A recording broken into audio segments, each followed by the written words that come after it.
now in part 8 of our series. We're going to continue a discussion today that was started last week on sanctification. Just a quick bearing so far. In 8 messages, the first one was to get into what is this whole subject of being single and being married, and then the next 2 we particularly focus on trying to bless the singles. In marriage so far, we have talked about its definition, its engine.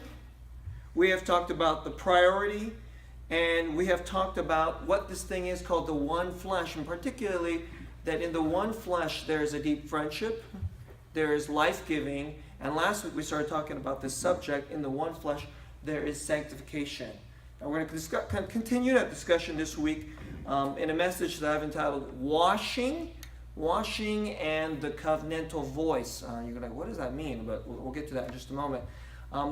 Just to get your bearings a little bit, the next couple of weeks we're going to start getting some of the hairier subjects. Next week we're going to talk about sex. So that will probably pack through next week, okay? All right, so we're going to talk about sex next week. The week after that, this very controversial and unpopular subject of what it means, why the wife is called to submit to her husband because he is the head. That is the authority structure of marriage. And then the week after that, we're going to talk about that you can show up that week because I'm going to talk about certain, I think there's huge blind spots in our culture about what it means to be men and women. And so why don't you show up that week and you can see me blow up that week and make a bunch of people mad. Okay, so that's in a couple weeks after that. And then we'll have one more message about the deep meaning of marriage to close out the series. All right, so that's where we are today. Washing and the covenantal voice. It's not too hard to figure out my outline. Part 1, washing and being washed. Right. Part 2, the power of this covenant voice. Right. This is a really important thing. I'm going to really sit on this portion of teaching today. I want to really emphasize the second part. There's husbands and wives, you have an unbelievable power over your spouse. You have to use that very wisely. The power of the covenant voice. And part 3, renewing and being renewed. Right? That's what marriage is for. We're being renewed constantly. And you're doing this work of renewing your spouse. All right? Let's get into this. Part 1, washing. So last week, Pastor Young talked about that one of the goals, one of the very purposes of what it means that you come into this deep unity called one flesh is that you would be sanctified. Sanctification. And that's a big word, but really what it means is he just really in a great way, he says what it means is that you would become more deeply made in the image of God. We're made in the image of God. We're human beings made in the image of God. Be more and more like that. And Jesus, of course, is the human being most of the image of God. He is the image of God. Be more like Christ. There's another way we could place this, and this is how this passage talks about it. So sanctification means to be more deeply human. How about if we just put it this way? You're supposed to change. That's like the simplest way to put it. Or how does this passage talks about it? It says here that it's particularly the husband is called to do this work. And that is, you're supposed to wash. That the wife is like the body, and that the husband is called particularly to wash her and to cleanse her and to present the body without any spot or blemish, and then to nourish and cherish the body. Now, in one sense, definitely we're going to talk about this. The husband is called to do this, but it really is the work of both the husband and the wife, because this washing picture, this is a sanctification picture here. And so think about what your body is like. In one sense, you talk about yourself as I'm me, and then your body you feel like is you, but it's kind of like not you. You talk about your body almost like it's not you, right? That's the intimacy in marriage itself. Your spouse is so one with you that in one sense, there's a me, and that's, I'm SooSang. My wife is Grace. In one sense, Grace is someone else, but according to the Bible, she is so one with me, one flesh, as the Bible talks about this. That's how deep this unity is in marriage, that in a sense, she is like my body.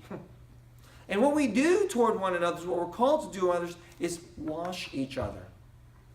Now think about how you wash your own body. Why do you even wash your own body? Some people wash more often than others, and some people do a better job of washing. And when you're around a person who doesn't wash themselves, is that a fun experience? It is not a fun experience, is it? Because the body gets dirty. The body smells. There are parts of the body that need to be covered up well, and there are things on the body, and there are parts of the body that need to be worked on. There are parts of our body we wish we'd have less of. And so we work out and then want it to become a little slimmer. There are parts of our body that you don't want other people to see, and so it's actually very deeply private and intimate, this thing that you're doing when you're in the shower, when you're in the tub. And that kind of activity is what we're supposed to do toward each other, into your spouse when you're married. Someone else gets to see your nakedness. That means they're seeing what is dirty. They're seeing the parts of your body that you don't like, the parts of your body that you wish could be better, that you wish could be nicer. That means they get to smell your smells when you're not clean. That's part of the sanctification process. And this is part of what makes marriage, it's so deeply intimate. And so you don't have this kind of intimacy with anybody else. The Bible says we're here to wash each other. Do you let anybody wash you when you go in the shower? I don't know if you've ever taken a shower with your spouse. That's kind of like a sexy and romantic thing. But you don't generally probably. Can you just get in here? Let me just tell you a quick little story. My wife has washed me, and it wasn't a sexy and romantic thing. A number of years ago, I got very, very sick, and I had lack of balance for a period of time, and she had to bathe me. I couldn't stand in the shower without falling, and so we had to get this special. I won't go into that whole story, but we had to get this special chair, and I would sit in this chair. And my wife, it was like a period of a couple months. It wasn't fun. It wasn't fun for her. It certainly wasn't fun for me to have my wife wash me. And yet, if there was anybody I would want doing this, wouldn't it be my wife? Wouldn't it be my wife? And yet, that's a metaphor for what your daily life in marriage is supposed to be like. And this is partly, your roommate doesn't have access to this. After you grow to a certain age, your parents don't wash you anymore. I hope, after a certain age, that's it. You do your own washing now. And yet, this is what marriage is for. In one very deep way, this is what the one flesh is for. Do you realize that there are things about you that needs to be cleaned up, and you need someone's help? You can't do this by yourself. And in one sense, this is why, so much of this I learned from Tim Keller. He says, in marriage, you're just being humiliated all the time. Because the most embarrassing things are now out there for somebody else to see. Nobody else, your roommate never saw this. Your boss never sees these things. The other members of your softball team don't see these things. Not even your mother, father, brother, sister sees these things anymore, but your wife, your husband does. And so let me make a few points of application here about this. Number one, marriage has to change you. If you got into your marriage, so you're looking for this person. So when you were single, I'm going to find this person and this is the language our culture uses. I hear this all the time. Someone who's just so perfect for me that they'll just accept me for who I am. They just know me all the way. They just accept me for who I am. And what they really mean by that is I won't have to change. They just know me so much, they won't try to change me. They won't need to change me. They'll just love me for who I am. And so that's the person you're looking for in marriage. And I just told you, you're supposed to change. You have to be washed. So, at the most basic level, you see this happen all the time. A man marries a woman, and then in the next month, it doesn't even take very long. And the next month, all of a sudden, he smells nicer, he dresses nicer, and the place in which he lives is neater. All right? It took 3 weeks for that to happen. And do you think that was a good thing that happened to him? I would say yes. I would say definitely yes. And immediately, the wife, maybe she's not trying to completely overhaul him right away, but she's saying, honey, I think if you just wear this cologne, you would smell nicer.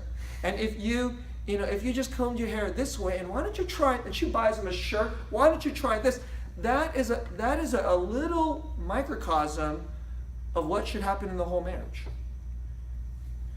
If you walk into your marriage saying, I don't want anybody to change me, you're going to get divorced.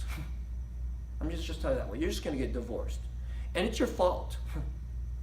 Because your whole approach is wrong.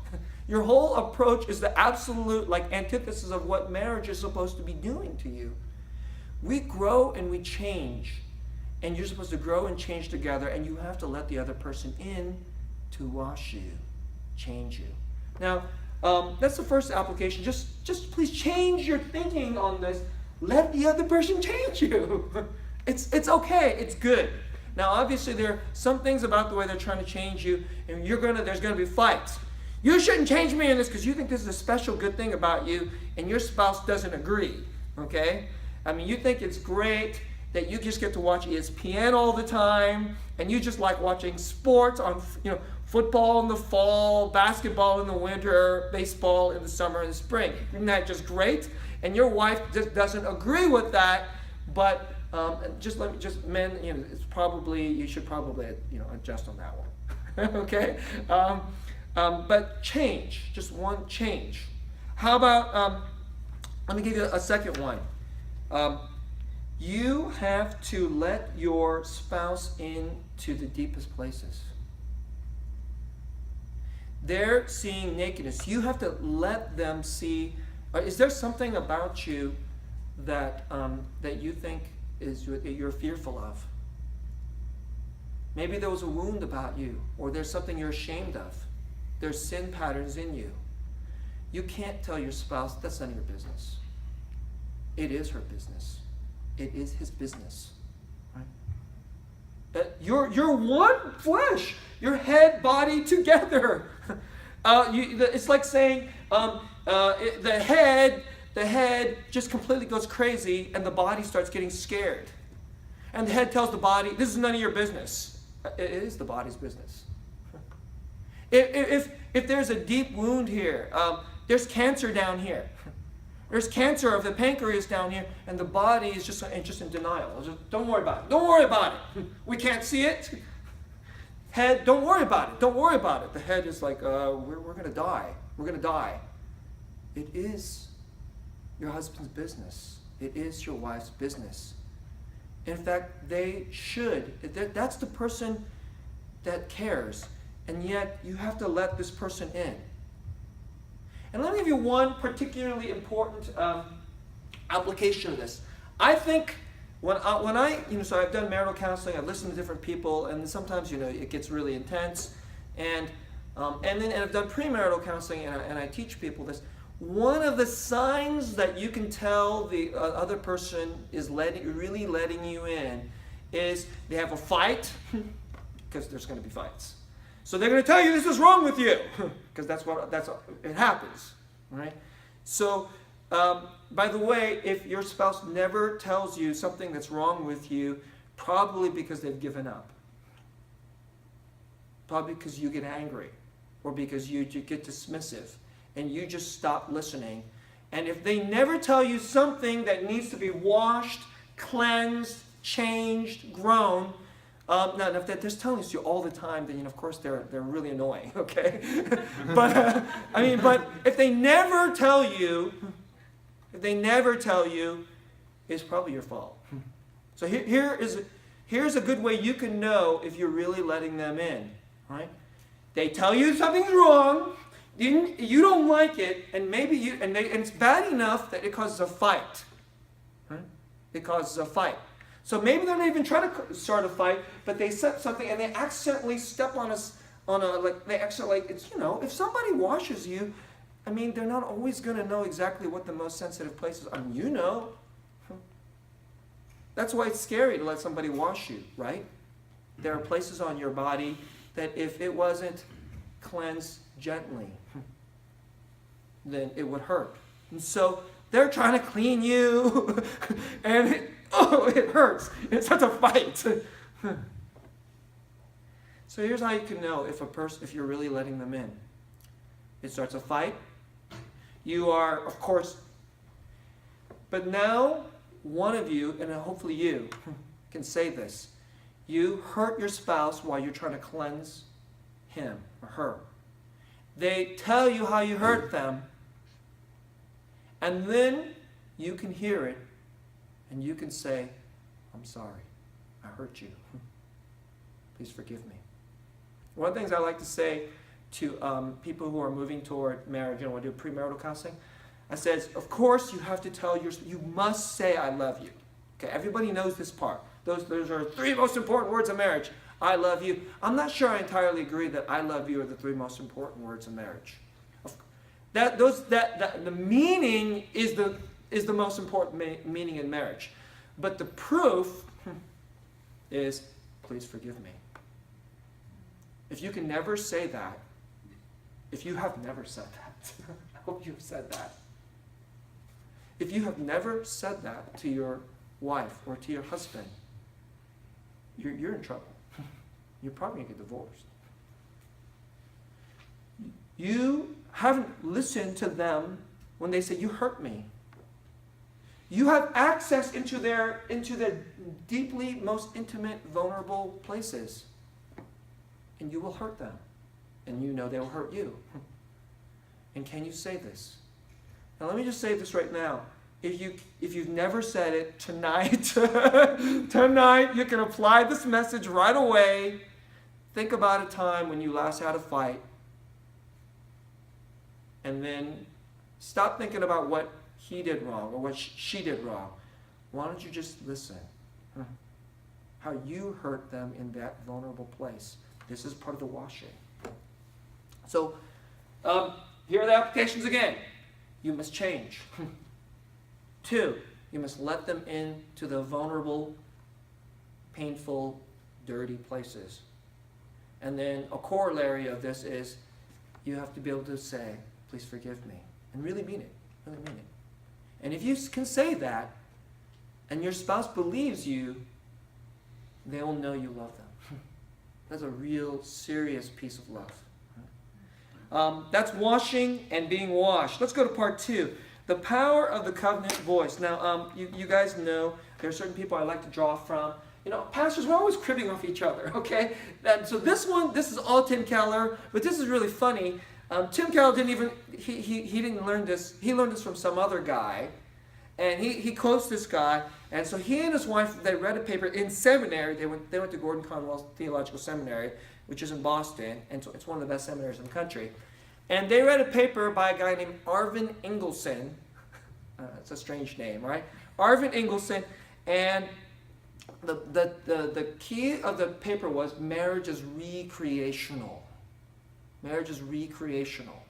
And I've never heard anybody else make this point, but I think ever since I heard it, I have chewed on it for 18 plus years. I'm a married guy. I've been chewing on this thing, and I think it's so important. I want to share this with you. So here's what it means.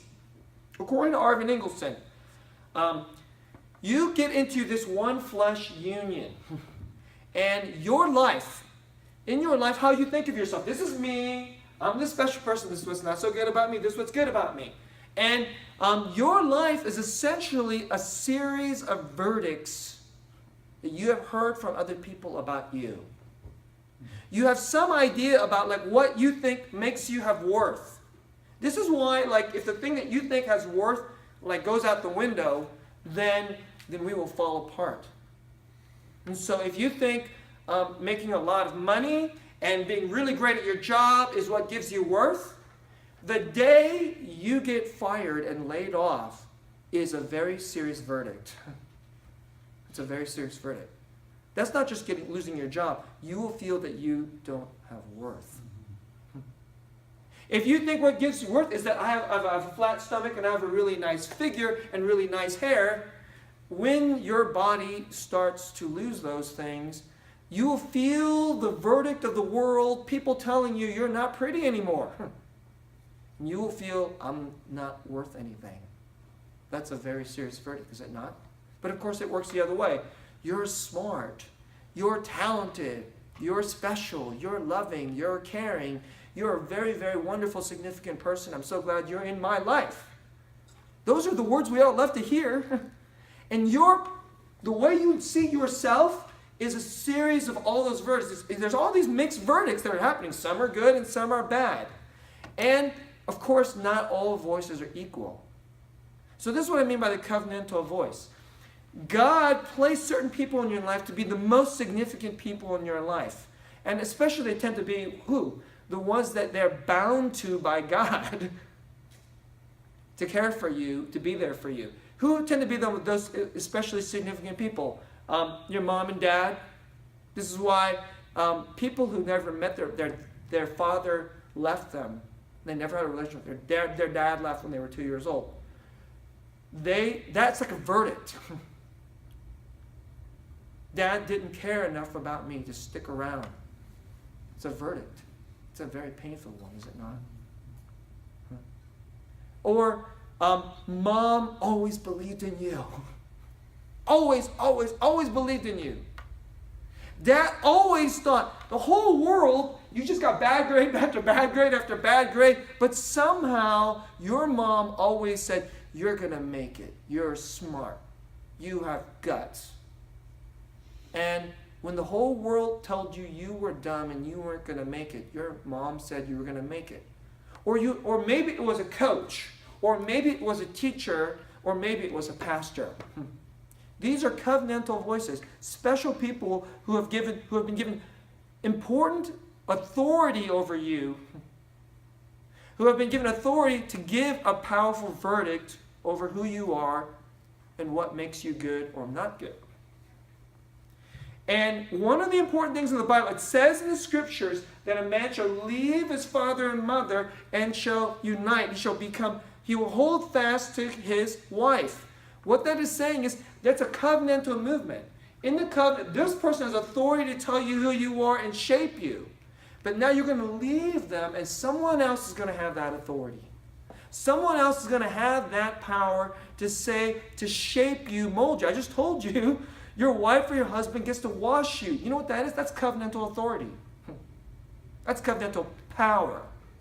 A person who has covenantal authority has covenantal power. This is the part I want to say. In the first portion of the message, they have authority to wash you and tell you what's not good, what's not clean. In this part of the message, I want to tell you that power too. You have power. If you're a husband or you're a wife, you have power. And not a little power. So, in the other portion of Europe, you had a friend, and then you said, hey, here's what's really wrong with you. And then you have a fight with your friend, and then, you guys never bring it up again. Maybe you punched each other, and then you made up or something like this. Or you ladies, you had some kind of serious cat fight. And then, but somehow you found a way to make it up. Or maybe you didn't. Maybe you never really made up. You just kind of had this little silent pact.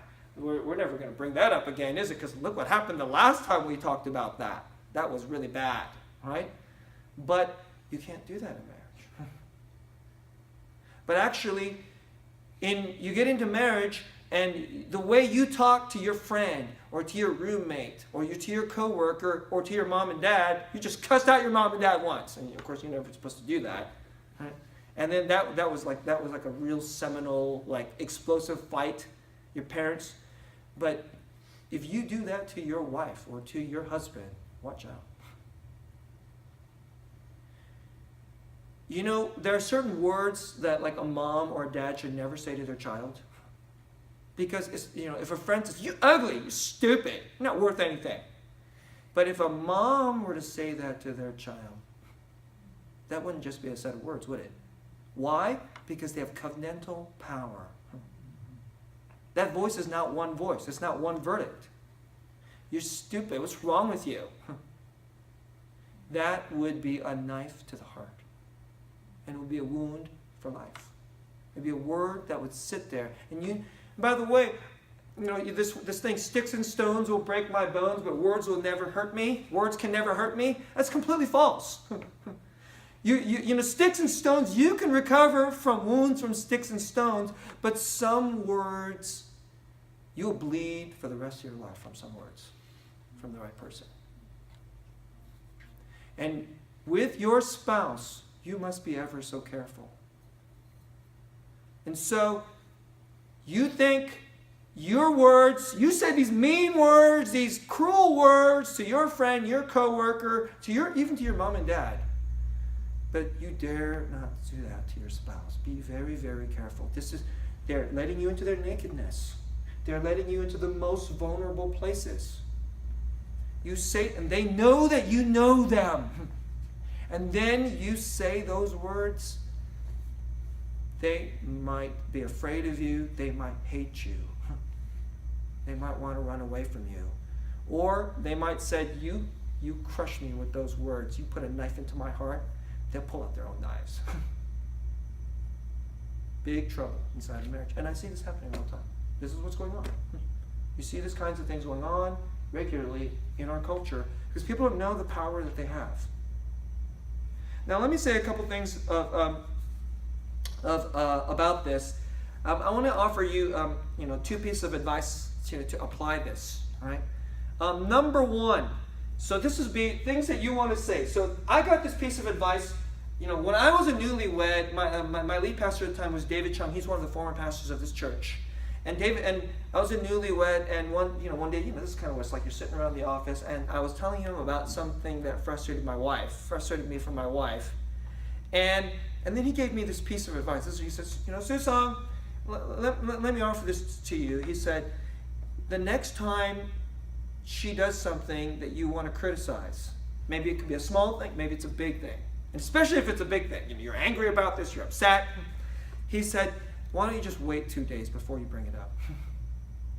Just wait. That's it. That's it. Just wait 2 days to bring it up. Okay. You can't wait 2 days. It's just so important. Or it's like you have to bring it up now. Okay? Wait 2 hours. How about wait 2 hours? Oh, okay. No, I can't wait 2 hours. I have to just okay. How about just even 30 minutes? Just wait.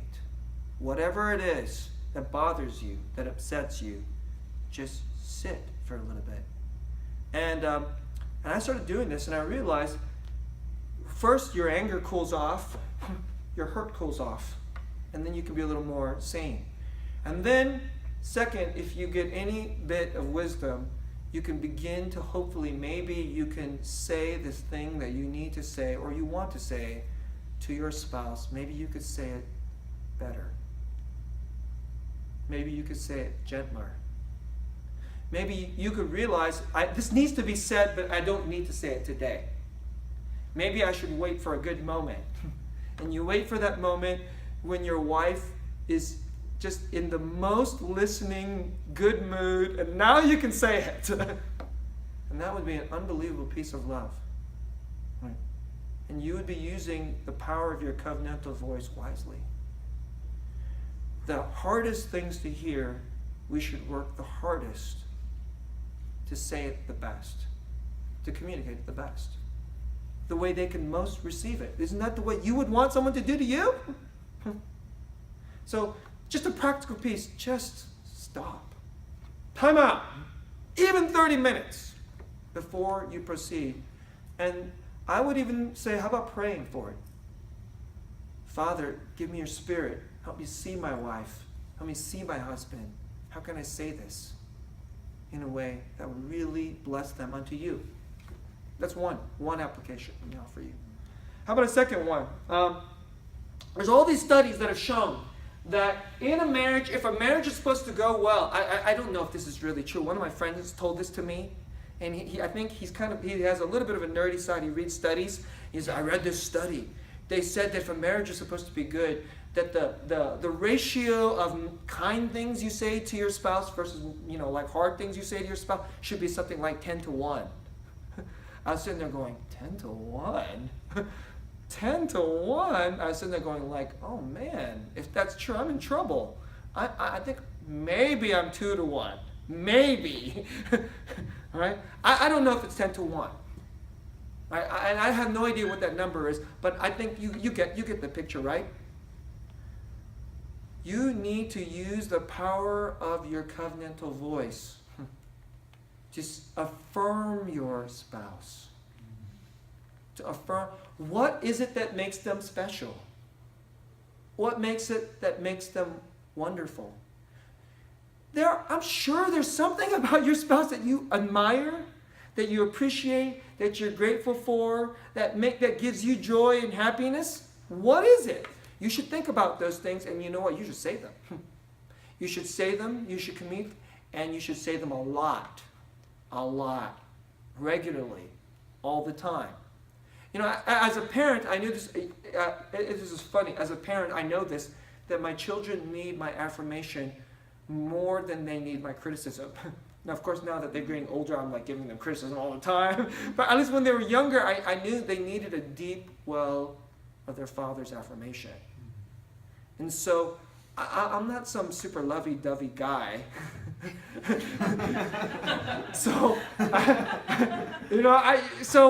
I just said, they need this not a little bit, they need it all the time.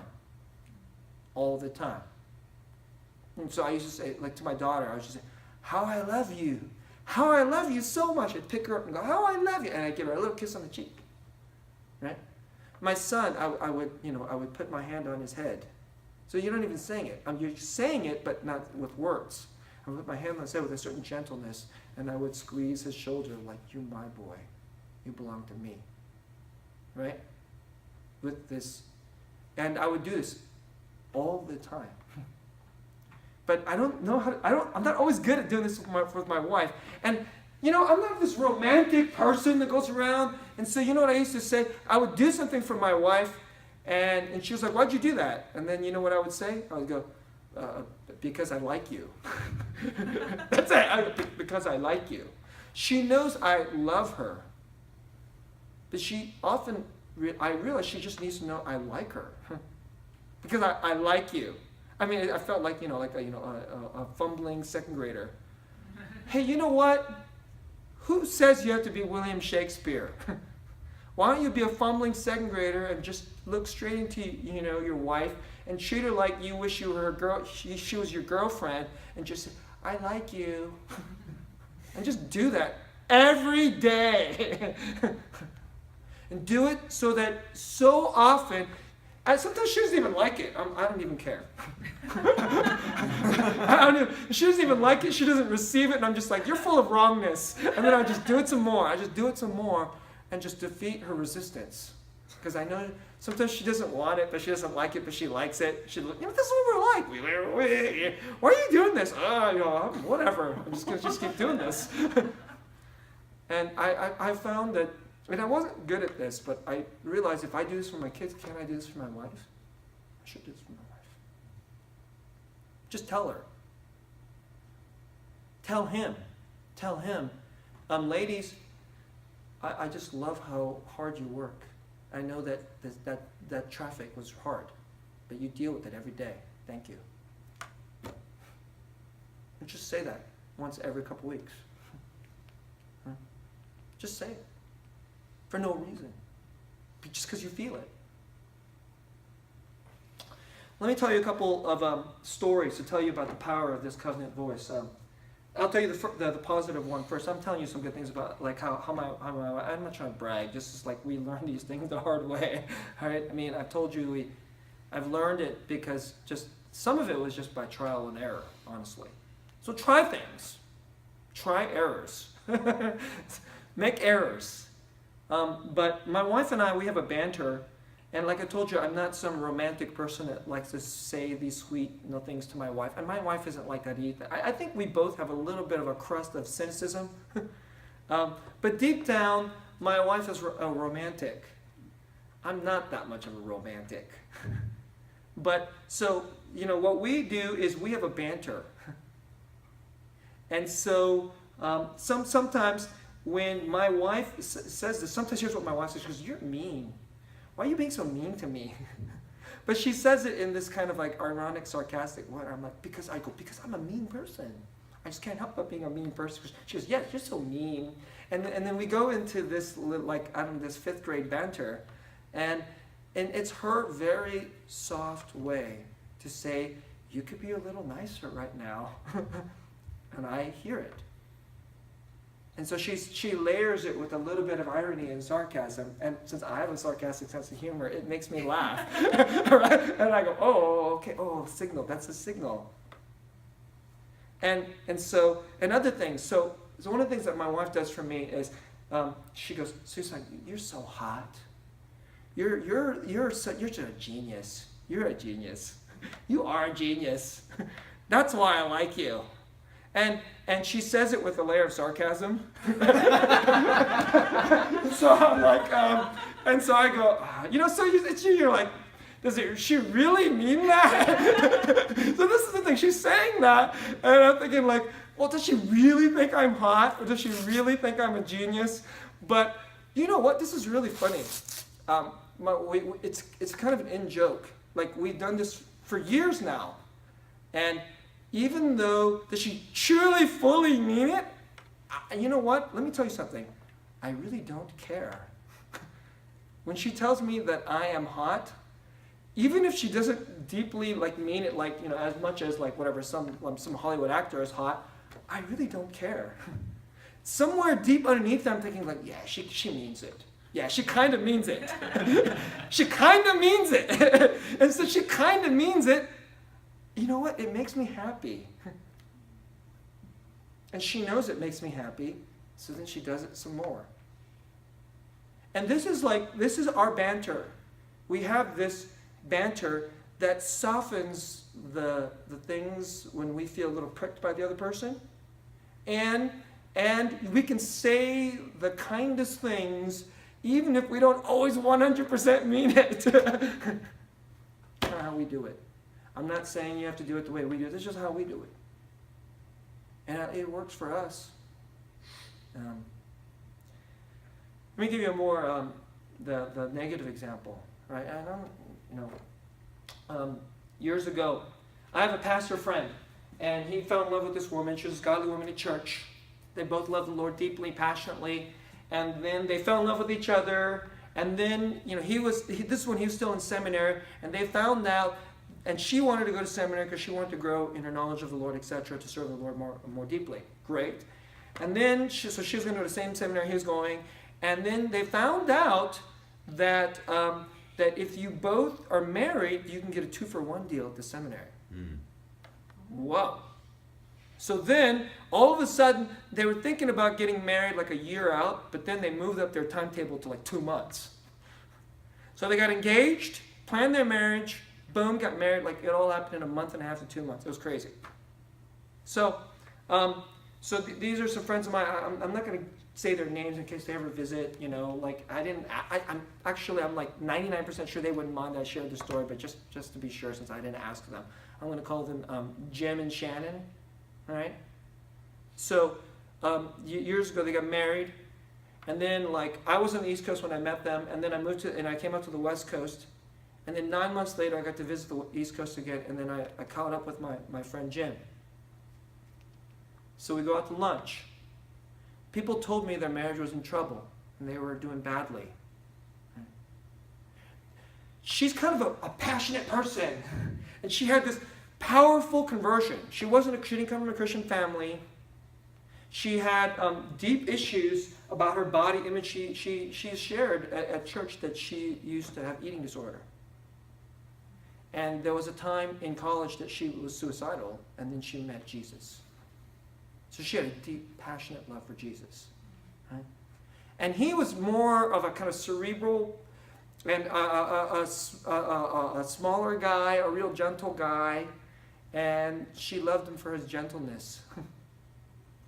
But then sometimes she wanted him to be passionate. And apparently, people told me that Jim got sick and their marriage was not doing very well. And, so I came and visited my old church on the East Coast, and I said, "Where's Jim and Shannon?" And he said, "Well, why don't you give him a call?" And I gave him a call. I said, "Can we have lunch?" And since we're close friends, he met with me.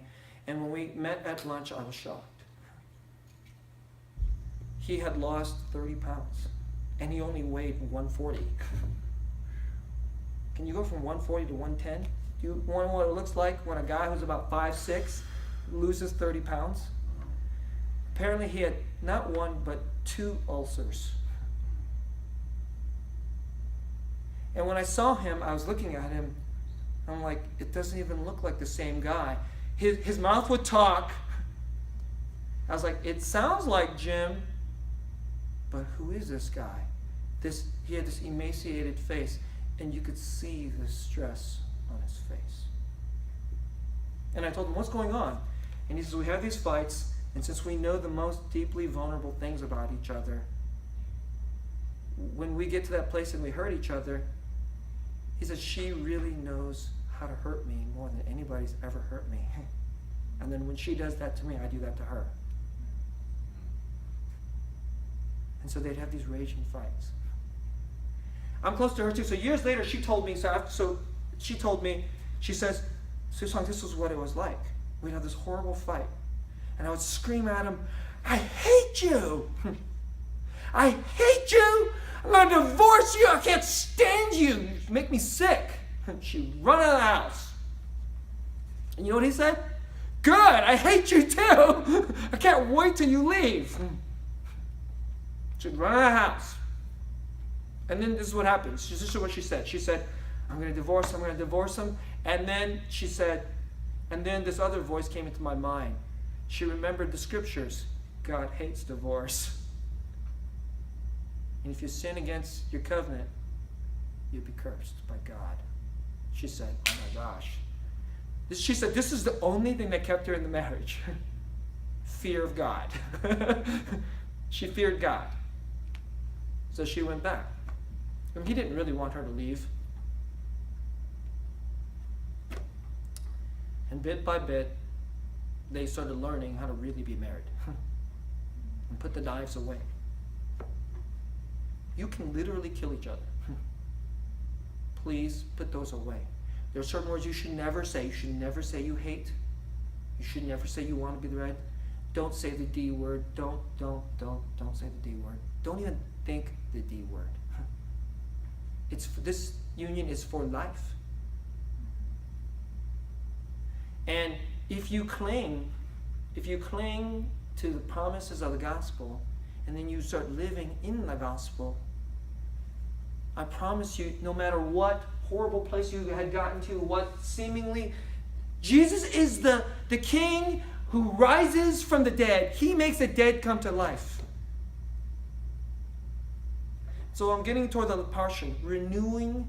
We can't be renewed and be renewed. You may have been at that place in your marriage. Maybe you have tasted those bitter fruit. You're bleeding. You're just bleeding. She stabbed me, and I'm bleeding. But Jesus, we read a passage in Ezekiel where God speaks of his wife. This is how it says in the scriptures. We were talking about Christ and his bride. Jesus looked at his wife, and she was bleeding and wounded on the side of the road. That's how it said in Ezekiel chapter 7. I think it's 7. And God came and rescued her and bound up her wounds and cleansed her and made her radiant and beautiful, just like this passage says. And first, this is what we're like. Before you were married, do you know, even if you were single or you were married, if you believe in Jesus, you're part of the church, and the whole church is the bride.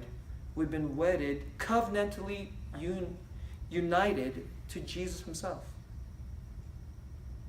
And Jesus saw us in our nakedness, all our dirt and all our crime, our grime and our shamefulness and our woundedness. And then what did he do? Then he pointed it out. And what did we probably do to him? Then we stabbed him. We ran from him. We cursed him. We denied him. And he bore this, and we call this the cross. And he did not run away. And then when we finally came to him, what does he say? Things like this, like, I'll never leave you or forsake you. And I'll make you radiant. And you are precious. And you're beautiful. This is what he says to us. First, we must receive this from him. Let his marriage to us wash over you. Hear his covenant voice heal you, affirm you, build you. Let his blood and his mercy wash you, cleanse you, wash you. And then tomorrow, wake up for another hard day of marriage. And hopefully, the next day won't be so hard. The next day, there'll be banter. Next day, there'll be this little magic, the magic that Jesus gives us. This is how we are renewed. First, be renewed. Then do the renewing. And so, marriage is built on this pattern. It's built on the structure of salvation, and salvation has a structure. The structure of salvation is covenant. God unites himself and promises himself to us in the person of Jesus and will never leave us. And then under God, he has sealed himself to us. This is what we're doing in marriage. We're covenanting to one flesh, and then when we are renewed, and then we renewed, there's life, life, life. It becomes more and more and more beautiful. I think this is the really funny thing about marriage. You know, as we grow older, you know, we at the beginning of our marriage, we go, this person is perfect. They're gorgeous and they're smart, and they're just so good looking, and they wear the right clothes. But as we grow older, we get a little fatter, and we get a little saggier, and we get a little balder and grayer. But actually, if you're doing marriage this way, renewing, they're just becoming more and more beautiful to you. And you're becoming more and more beautiful. And you're making her beautiful. You're making him beautiful. And this affirmation and power and cleansing is making you shine, shine, shine. On the outside, we're wasting lower and lower. But on the inside, it's becoming deeper and deeper. And this is what Jesus does in us and for us. Let's pray.